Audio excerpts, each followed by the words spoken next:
arrasó un parque nacional y se dio a conocer este martes. Tenemos también la venta de bastantes inmuebles fiscales que están ocupados ilegalmente y está pendiente la creación de un mapa en el sur para ver dónde se pueden emplazar los proyectos eléctricos y cuáles son los sectores de conservación para parques nacionales. Para hablar de este y de otros temas estamos con la ministra de Bienes Nacionales, Catarina Parot. Ministra, muchas gracias por esta entrevista. No, muchas gracias a ustedes por la invitación.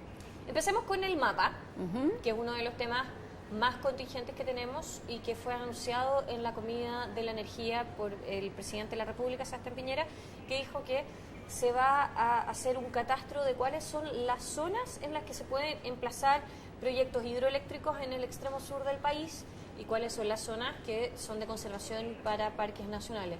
¿En qué está eso, ministra? Mira, la verdad es que esta tarea nos entregó el presidente desde el primer minuto. Yo diría que casi en el primer Consejo de Gabinete esta tarea de hacer una mirada razonada del territorio.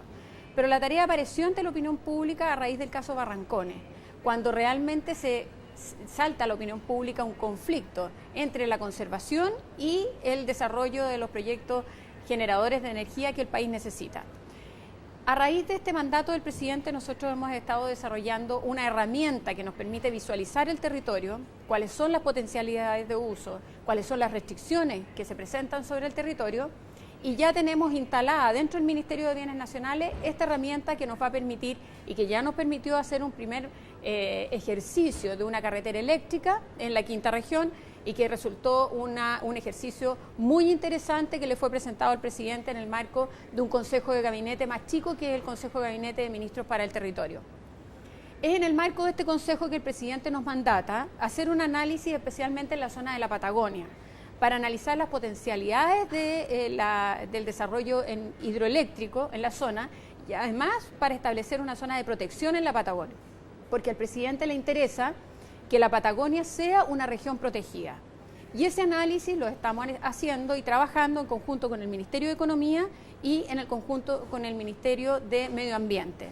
Pero el trabajo de ordenamiento territorial, o más bien de visualización del territorio como un elemento base al momento de hacer un análisis de políticas públicas o al momento de toma de decisiones por parte de los particulares, es un programa que va mucho más allá de estas tareas, que tiene como prioridad responder a los mandatos presidenciales que nos entregó de la carretera eléctrica y el análisis de la zona de la Patagonia, pero además es un trabajo que iniciamos ahora en 4 regiones del país, ya va a ser en las primeras regiones del norte, las 4 primeras regiones del norte, en donde el Ministerio de Bienes Nacionales tiene gran parte del territorio y por lo tanto, en el momento en que se hace el análisis de este mapa, las vocaciones de uso es el propio Ministerio que puede poner mucho territorio al servicio del desarrollo de esas regiones. Cuando me habla de poner territorio al servicio de esas regiones, ¿se está hablando de licitaciones de terreno, por ejemplo, o de ventas de terreno en el caso del extremo sur para proyectos o en el caso del extremo norte, por ejemplo, para desarrollo turístico y también para proyectos eléctricos? Bueno, la gestión de territorio no necesariamente pasa por la venta. Pasa por la venta en todos aquellos casos de bienes inmuebles prescindibles. Por ejemplo, a este ministerio no le interesa tener departamentos, tener casas en Las Condes, no nos interesa. Eso lo queremos enajenar. Un patrimonio que viene en su gran mayoría de herencias vacantes, que es el modo en que los adquiere el ministerio, esas herencias estamos obligados, esos inmuebles, a venderlos, a enajenarlos, ya sea a través de la venta o de la transferencia gratuita. Pero existen otros inmuebles que tienen un gran valor para todos los chilenos. Esos no son prescindibles y en eso podemos hacer gestión a través de las concesiones, por ejemplo, los bienes nacionales protegidos, que son autodestinaciones de territorio fiscal que por tener una riqueza en patrimonio de biodiversidad o en el caso del patrimonio paleontológico, que fue el terreno en que se descubrieron fósiles de ballena de más de 7 millones de años, eso se autodestina y después mediante o por la vía de la concesión, onerosa o gratuita, se entregan a la administración de privados, para que ellos puedan hacer, en el caso de los fósiles, un museo de sitio, por ejemplo, o en el caso de los bienes nacionales protegidos, un proyecto de desarrollo turístico. Ministra, hay un tema que ha estado dando vueltas y que tiene que ver con la recaudación. No nos vamos a meter en el tema de la reforma tributaria, pero sí puede ser una fuente de ingresos para el Estado concesionar o vender parte de estos territorios. ¿Se está analizando en la creación de este mapa? No, nosotros no tenemos la variable de venta de territorios para proveer de fondos al fisco, o sea, perdón, a la Hacienda, mediante la gestión del mapa de análisis territorial. Ese no es el objetivo del desarrollo del mapa.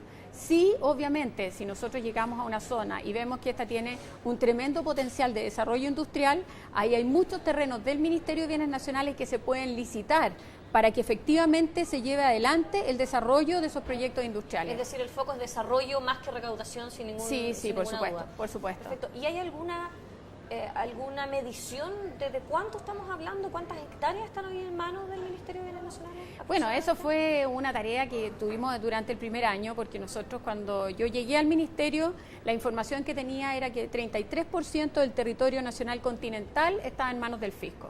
Hicimos una actualización de ese catastro durante el primer año, como digo, y a mediados del próximo año pudimos constatar y dar a conocer a la opinión pública que en manos del fisco está más del 51% del territorio nacional continental. Esto significa una superficie similar a Alemania, una superficie similar a Japón. Y este ministerio administra esa superficie con el 0,07 del presupuesto nacional. O sea, muy poca plata para administrar, para fiscalizar un inmenso territorio. Estamos hablando de regiones que, por ejemplo, como Iquique, en donde nuestro ministerio administra más del 90% del territorio allá. Y tenemos un fiscalizador, auto, camioneta, una. Es imposible poder hacer una buena gestión con tan poco presupuesto. Bueno, y por eso también tenemos incendios como los que tenemos en parques nacionales. Bueno, ahí hay otro tema que también es un tema muy interesante y que es bueno que la opinión pública lo conozca. Todos los chilenos somos dueños de los parques nacionales a través del fisco. El fisco es el dueño del terreno sobre el cual se emplazan los parques nacionales. Dictamos el decreto de creación del Parque Nacional. De hecho, ahora nos vamos a Valdivia a crear el primer parque nacional del gobierno del presidente Piñera, que es el Parque Alerce Costero. Pero el Ministerio de Bienes Nacionales entrega la administración a otro ente, que es CONAF. Hasta el momento es el ente administrador, pero yo creo que el dueño, el representante de todos los chilenos frente a ese territorio, debe tener mayores facultades para exigir la existencia de planes de manejo, la existencia de medidas de protección de incendios, la existencia de capacitación a los guardabosques, etcétera. Y por eso vamos a presentar una reforma al decreto ley 1939 para aumentar las facultades del dueño, a fin de que a través del fisco todos los chilenos podamos tener mucho mayor certeza de la forma en que se están administrando los parques, independiente quién sea la entidad que finalmente las administre. ¿Y esa fiscalización pasa entonces por ustedes, por el Ministerio de Bienes Nacionales? Debiera, no pasa hoy día. No pasa, pero no. El proyecto de ley contempla, para explicar el tema del dueño, en el fondo, que ustedes tengan mayores facultades y atribuciones también de fiscalización y más recursos, ¿no? Así es. Bueno, así es. O sea, yo creo que este ministerio requiere de una mayor conciencia. Mira, lo que conversábamos hace poco rato, el territorio se ha visto mucho desde la dimensión de la soberanía. Siempre nosotros estamos tratando de defender el territorio cuando se trata de un problema limítrofe como con los vecinos, pero el territorio es mucho más y la soberanía es mucho más que eso. Tenemos que valorar la variable territorial como el dónde se instalan nuestros proyectos, el dónde realizamos nuestra vida, el dónde está nuestro patrimonio en biodiversidad y realmente levantarlo como una variable fundamental al momento de tomar decisiones. Y ese es el trabajo que estamos haciendo como Ministerio de Bienes Nacionales, que yo quisiera que al final, más allá de ser el Ministerio de Administración de Bienes Nacionales, sea el Ministerio del Territorio. Y de la ordenación territorial. Y del ordenamiento territorial. Pero, y aquí quiero dejar claro, este es un ministerio que tiene vocación de trabajo o de socio estratégico con otros ministerios. No es el ministerio llamado a decidir por sí solo lo que son las tareas de ordenamiento territorial. Este ministerio tiene una vocación de socio estratégico con el Ministerio de Medio Ambiente, con el Ministerio de Energía, con el Ministerio de Minería, con el Ministerio de Obras Públicas por el tema de las aguas, con el Ministerio de Economía. Es decir, aquí nosotros somos los socios estratégicos para todos los otros ministerios y definimos políticas territoriales en coordinación con otros ministerios. No somos un ministerio que trabaje y que dicte pautas solo, porque el territorio supone una alianza entre todos los que trabajan o toman decisiones respecto de él. Ministra, ¿están siendo escuchados por la Administración Central? Absolutamente. Yo creo que el presidente Piñera ha logrado poner en la opinión pública un tema que estaba muy olvidado, que lo teníamos olvidado como país. Solo lo mirábamos desde el punto de vista de la soberanía, cuando había un conflicto territorial limítrofe, tal como conversábamos. Pero hoy día lo hemos puesto como un tema central. Lo ha puesto no solo el presidente, recogiendo una aspiración ciudadana y también por su propia manera de visualizar el país, sino que también lo han puesto los propios chilenos. Porque hoy día cada chileno se siente con el derecho de defender su territorio y eso es muy importante. Ministra, tenemos prioridades en la agenda del gobierno, el mismo presidente de la República lo dijo. Tenemos prioridades en salud, tenemos prioridades en educación y tenemos cosas bastante urgentes. Y además un debate tributario, como lo veíamos, y además un debate político que cada día sube más de tono y de temperatura. Este tema, que no deja de ser muy importante, ¿qué orden tiene la agenda de prioridades del gobierno? ¿Qué expectativas tenemos efectivamente de que termine esta administración, 2 años más? Veamos un cambio radical en el ordenamiento territorial y en la forma de emplazar los proyectos y de hacer las cosas en Chile. Bueno, yo diría que estamos haciendo un cambio radical, independiente que es cierto, la agenda de los problemas que afectan a la gente es la agenda más importante. Nosotros tenemos que avanzar en salud y se ha hecho mucho en este gobierno, en educación se ha avanzado en forma impresionante y hemos asumido una agenda que venía desde hace muchos años, hemos avanzado en temas de seguridad ciudadana, pero yo creo que este ministerio va a dar una señal que va a quedar marcada en el país hacia los próximos años. Primero, en el ordenamiento territorial. Yo creo que básicamente hoy en día esta es una tarea que no se va a poder dejar nunca más de lado. No sé en qué finalmente irá, yo por lo menos sé hasta dónde nosotros vamos a llegar. El territorio va a ser una variable estratégica al momento de la toma de decisiones. Y eso nosotros lo vamos a garantizar porque vamos a seguir potenciándolo y con mucho más fuerza este año. Y en el momento en que nosotros tengamos 4 regiones en que esto realmente se haya aterrizado de la mano con las autoridades regionales, vamos a ver los efectos que produce en el desarrollo de una región el tener una mirada integrada del territorio. En segundo lugar, la administración de los bienes fiscales aquí cambió la mano. Aquí cambió la mano. Es decir, nosotros no vamos a tolerar más que haya bienes fiscales que hace 70 años no tenían un acto administrativo respecto de ellos.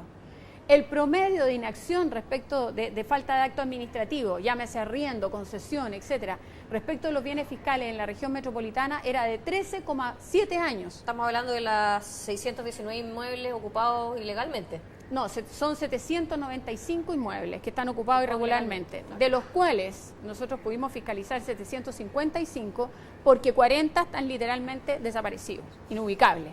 23 de ellos porque existe solamente el registro de que algún momento fueron bienes fiscales, pero las carpetas están completamente vacías, son bienes fiscales fantasmas, y otra cantidad, 17, si no me equivoco, porque los otros eran 23, 17 que simplemente no están los datos como para poder hacer el análisis, saber dónde están, quiénes están viviendo ahí, cómo llegar a ellos. Pero en el resto, en los 755, el promedio de inacción de año era de 13,7 años. Entonces, de verdad, la mano cambió aquí. Esta es una prioridad para esta administración. No significa que yo haga juicio con las administraciones pasadas, porque este es un ministerio que tiene tareas muy relevantes y muy poco presupuesto. Por lo tanto, los énfasis estuvieron puestos en otras materias. ¿Qué pasó con el presupuesto, ministra? ¿El presupuesto? Sí. Bueno, nosotros, yo te decía, administramos este inmenso territorio con el 0,07%. Sí, pero ¿qué pasó con su presupuesto? ¿Por qué no se lo subieron más? No, me lo subieron en programas importantes, ordenamiento territorial. Pero en el global. En el global lo que pasa es que el gobierno ha estado cuidando el equilibrio de las cuentas fiscales. Yo creo que, conocido a las dimensiones del problema, estoy segura que el próximo año nos van a revisar el presupuesto. De hecho, ya Hacienda está trabajando en un plan de análisis de los movimientos de los presupuestos de los ministerios, donde hay que poner más y donde hay que sacar. Aquí, definitivamente, hay que poner más. Finalmente, ministra, para cerrar, ¿cuándo vamos a tener novedades de este catastro? ¿Qué cree usted? ¿Del catastro de los inmuebles? No, del catastro de los proyectos específicamente en la zona sur, el mandato del presidente. ¿Cuándo vamos No, a tener el mandato del presidente se cumple sí o sí durante el primer semestre de este año. Yo creo que ya hemos contratado a la persona, llegó a la persona que se va a hacer cargo de este proyecto en el ministerio, porque durante un tiempo estuvimos trabajando con el SNIT quien dirige esto es Esteban Toá, que es el Sistema Nacional de Información Territorial, y en conjunto con la Católica. Hoy día ya se arma el proyecto de ordenamiento territorial en el Ministerio, y la primera tarea que tiene este equipo, este nuevo equipo que se instala en el Ministerio, es sacar adelante las tareas que nos entregó el presidente y iniciar el trabajo con las 4 regiones del norte del país. Bueno, vamos a esperar entonces a tener este mapa con los puntos clave. Así va a ser. Y la dejo invitada entonces para que analicemos ese mapa cuando lo tenga en las manos, ministra. Feliz, pues cuando tú me invites, feliz vengo por acá. Muchas gracias por esta entrevista. Así terminamos entonces esta entrevista y los invitamos a ver una próxima en DFTV.